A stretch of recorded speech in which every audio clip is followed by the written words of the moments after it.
नमस्कार साथियों, आप भी चाहते हो आपका अपना मकान हो तो ये वीडियो आपके लिए बहुत ही खास है। हम सारी जानकारी अभी आपसे डिस्कस करेंगे, आपके सामने रखेंगे, आपको बताएंगे। अपना मकान, अपना घर, सपनों का घर जीवन में मैं कह रहा हूं लाइफ टाइम वो सौभाग्य प्राप्त होता है उन लोगों को जो एक बारी खरीद पाते हैं, कम से कम एक बारी खरीद पाते हैं। वो बात एक अलग है। बहुत से लोगों के पास एक से ज़्यादा मकान होते हैं, लेकिन किंतु परंतु जो मिनिमम रिक्वायरमेंट है वो कम से कम एक मकान अपना होना बहुत ही आवश्यक है और वो होना भी चाहिए। और उसके लिए आदमी बहुत मेहनत करता है, बहुत संघर्ष करता है, बहुत संघर्ष के बाद ईमानदारी के साथ पैसे जोड़ता है, तब वो ले पाता है। अगर उसी में आपके साथ धोखा हो जाए तो क्या होगा, जरा सोचो। इंसान जो है हर रोज खाना खाता है, खाने के लिए सामान खरीदता है डेली। मान लो एक बारी गलती हो जाए खाना खरीदने में तो अगले दिन उसमें इम्प्रूवमेंट कर लेता है, दूसरे दिन भी हो जाए तो तीसरे दिन इम्प्रूवमेंट कर लेता है। लेकिन रही बात कपड़े की, तो इंसान जो है कपड़ा खरीदता है महीने में एक बारी, जाने अनजाने में एक बारी कपड़ा ठीक नहीं खरीद पाता तो नेक्स्ट टाइम वो ध्यान देता है। नेक्स्ट टाइम भी अगर ठीक नहीं हो पाता तो थर्ड टाइम वो इम्प्रूवमेंट कर लेता है। लेकिन किंतु परंतु मकान जीवन में एक बार ही खरीदा जाता है। अगर जाने अनजाने में भूल चूक होगी तो ये समझो आपकी जीवन भर की कमाई, जीवन भर की पूंजी खत्म खत्म खत्म, लाइफ ही खत्म। कहाँ कहाँ जाओगे, अदालतों में जाओगे, वहाँ चक्कर काटोगे, सालों साल केस चलते रहते हैं। तो इन सब से बचने के लिए जब भी आप मकान खरीदो बहुत ही सावधानी के साथ, बहुत ही समझदारी के साथ, जो आपके माता पिता हैं, जो आपके भाई बहन हैं, जो आपके अजीज हैं, सबको ये डिस्कस करके सलाह करके तभी आप मकान खरीदें। अन्यथा धोखा ही धोखा है, बहुत भारी स्कैम है। मकान खरीदने में बहुत भारी स्कैम है। जीवन में एक बारी धोखा खा गए तो फिर उठना उभरना बहुत ही मुश्किल है। मुश्किल ही नहीं कि हम ये कहेंगे नामुमकिन है। तो चलो अभी हम बात करते हैं मकान खरीदने के लिए। जो आज हम बात करेंगे, कुछ लोग प्लॉट खरीदते हैं, कुछ लोग फ्लैट खरीदते हैं। तो आज हम बात करेंगे जो फ्लैट खरीदते हैं वो क्या सावधानी बरते, उनके लिए ये वीडियो बेहद ही ज़रूरी है। इसको अंत तक ज़रूर देखें। अच्छी लगे तो अपने जो अजीज़ है उनको शेयर करें ताकि वो धोखाधड़ी से बचें, उनको भी ऐसा मुसीबतों का सामना ना करना पड़े। आपको लगता है कि बहुत ही अच्छी है तो एक लाइक तो बनता है, और आपको लगता है कि ये पॉइंट और डिस्कस होने चाहिए तो अपने कमेंट्स देना बिल्कुल भी ना भूलें।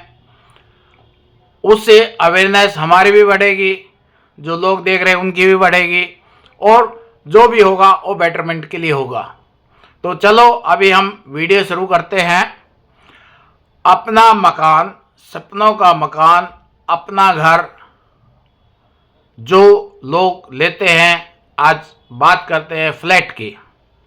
तो फ्लैट जो है लेने से पहले बेहद ही जरूरी है किस लोकेशन में आप खरीदने जा रहे हो, किस बिल्डर का फ्लैट है, क्या उस बिल्डर की हिस्ट्री है, पहले कोई प्रोजेक्ट उसने इन टाइम डिलीवर किया है या नहीं किया है, जो डिलीवर किया है उसका एप्रिसिएशन हुआ है नहीं हुआ है, कहीं ऐसा नहीं हैंड ओवर होने के बाद वहाँ पे प्रॉब्लम ही प्रॉब्लम हो, मेंटेनेंस की दिक्कत हो और सारी सुविधाएं ना हो, तो सबसे पहले बहुत ही ज़रूरी है उस बिल्डर की हिस्ट्री जानना। कहीं ऐसा ना हो बिल्डर आपको बड़े बड़े सपने दिखा के और आपका धन ना लूट ले। तो ये सबसे पहले मोस्ट इम्पोर्टेंट ये पॉइंट जरूरी है। दूसरा, उसका जो डॉक्यूमेंटेशन होती है वो अप्रूव्ड है या नहीं, प्रोजेक्ट अप्रूव्ड है या नहीं, उसको हम बोलते हैं रेरा।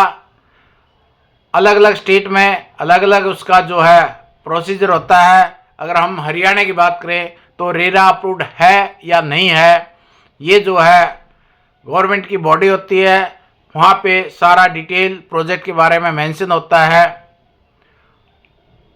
उसके बाद आप उससे क्लियर कट बात करें कि इसका पोजेसन टाइम क्या है, तो पोजेसन की पहले हिस्ट्री उसकी ज़रूर चेक करें। उसके बाद उसका जो मोड ऑफ पेमेंट क्या है, मोड ऑफ पेमेंट के अलावा अगर हम बात करें तो जब भी वो सेल्समैन या बिल्डर या डीलर आपको बेचेगा तो वो आपको बात करेगा सुपर एरिया की। यहीं पे खेला है, सुपर एरिया इज ए खेला, सुपर एरिया इज ए खेला। मैं बार बार ये इसलिए कह रहा हूं कि वो आपको कहेंगे ये इतना बड़ा फ्लैट है, यानी 1500 स्क्वायर फीट का है भाई, 1500 स्क्वायर फीट का। लेकिन जब आप बुकिंग कर दोगे, आपका पैसा आपके अकाउंट से निकल के उनके ट्रांसफ़र हो जाएगा, तो उस समय आपको वो कागज़ पे ही सेल करते हैं। आप घूम के तो देख नहीं सकते 1500 स्क्वायर फीट कितना होता है। बाद में जब पोजीशन आपको मिलता है तो आप देखोगे तो उसकी जो मौके पे जो कारपेट एरिया है वो बहुत कम होता है। यानी लोडिंग किसी की 40% है, किसी की 50% है, किसी की 35% है। तो आपको जो है मौके पे जो कारपेट एरिया बहुत कम मिलेगा। तो यही सबसे बड़ा खेल होता है।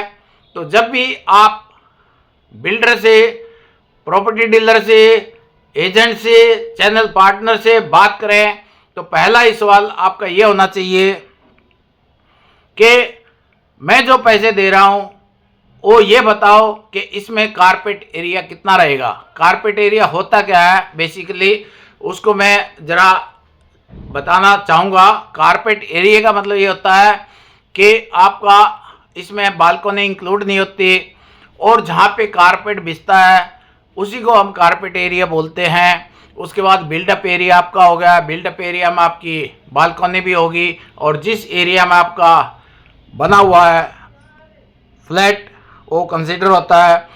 और सुपर एरिया में जितने भी यूटिलिटी एरिया है एवं वो सभी नंबर ऑफ फ्लैट उसी रेशियो में डिवाइड होके वो सुपर एरिया में कन्वर्ट हो जाता है। तो बेसिकली अगर आपकी लोडिंग मान लो 50% है, 1500 स्क्वायर फीट का फ्लैट है, तो कारपेट एरिया मान के चलो आपको 750 ही स्क्वायर फीट तक मिलेगा। यानी रेट उसने अगर आपको बताया है, आपको अगर हम एग्जांपल के तौर पे बात करें कि जी 10,000 रुपये स्क्वायर फीट है, तो कारपेट एरिया की अगर हम बात करें तो 10,000 नहीं हो, बेसिकली आप उसको पे कर रहे हो 20,000 रुपये स्क्वायर फीट। तो किसी की लोडिंग ज़्यादा होती है, किसी की कम होती है। ये बहुत ही ज़रूरी है जानना। अगर ये आप नहीं जानोगे तो धोखा ही धोखा है।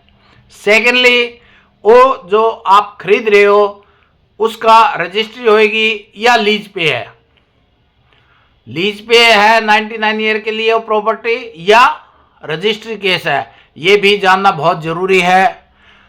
अगर आपकी रजिस्ट्री है तो जो लैंड है टोटल सोसाइटी की लैंड है, उसके अकॉर्डिंगली उसके प्रोपोर्शनेट उसी रेशियो में आप उस लैंड में भी हिस्सेदार रहते हैं। लीज पे है तो उसमें एक लीज पीरियड है, उसके बाद आपकी ओनरशिप नहीं रहती। तो जो रेट बढ़ते हैं फ्लैट के वो इसीलिए बढ़ते हैं कि रजिस्ट्री है, लैंड की जो कॉस्ट बढ़ती है, तो हालांकि बिल्डिंग की तो जो डेप्रिसिएशन होती है, बट लैंड की कॉस्ट बढ़ के वो वैल्यू उसकी बढ़ जाती है। तो ये भी जानना बहुत ज़रूरी है। उसके अलावा उसमें जो है मेंटेनेंस का है। आपको कहेंगे जी देखो जी इतना बड़ा स्विमिंग पूल है और ये हमने सिक्योरिटी दे रखी है, ये सब आपका क्लब हाउस है, ये जिम है।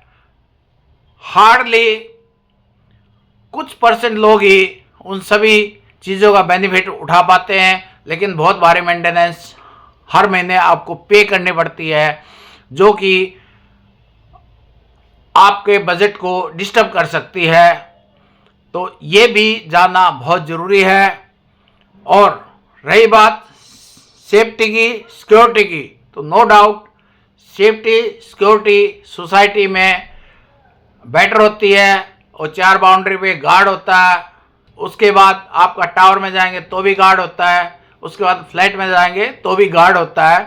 तो सेफ्टी पॉइंट ऑफ व्यू से जो फ्लैट आप लोगे वो बेटर होता है, नो डाउट। और एक ही जगह सारी एमिनिटी आपको मिल जाती हैं, कार पार्किंग की दिक्कत नहीं आती आपको, आपकी फिक्स होती है, क्लब है अंदर ही आपका जिम है, तो सारा इंफ्रास्ट्रक्चर आपको अंदर मिल जाता है सोसाइटी में।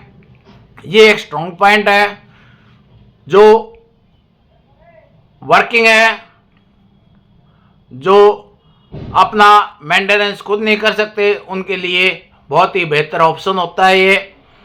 और सबसे बड़ा इसमें फ़ायदा ये होता है कि वहाँ पे जैसे आप रहते हो तो आपके जो और भी फ्लैटों में रहते हैं, तो उन्हीं के साथ आपका जो रिलेशन बनता है, जो रिलेशन बनते हैं वही नेटवर्क होता है और वही नेटवर्थ होता है। यानी इन फ्यूचर में जो आपके बच्चे छोटे से बड़े होंगे तो उन्हीं में से दोस्त होंगे, उन्हीं में से बिजनेसमैन होंगे, उन्हीं में से इंडस्ट्रियलिस्ट होंगे, उन्हीं में से ऑफिसर होंगे। तो वो एक नेटवर्क, सोशल नेटवर्क आपका अच्छा डेवलप हो जाता है, नो डाउट। तो जब भी आप फ्लैट लो, आप सावधान रहें। गलती से एक भी फैसला गलत हो गया तो पूरी ज़िंदगी आपको पछताना पड़ेगा, उसके अलावा कोई चारा नहीं है। बच्चे भी आपको कहेंगे कि पापा चले थे बहुत समझदार, मम्मी पापा चले थे बहुत समझदार हमें घर देने के लिए, लेकिन मम्मी पापा के साथ ही धोखा हो गया। तो बच्चे अब क्या बोले, चुप रहेंगे, सिवाय आपको रियलाइज़ करवाते रहेंगे कि आपने मम्मी पापा अगर पहले ध्यान दे लिया होता तो आज ये दिन ना देखने पड़ते। तो इन्हीं शब्दों के साथ मैं सिर्फ यही कहूँगा कि जो भी भाई अपना फ्लैट ले तो ये सब पॉइंट ज़रूर देखे, ज़रूर देखे, ज़रूर देखे। नमस्कार।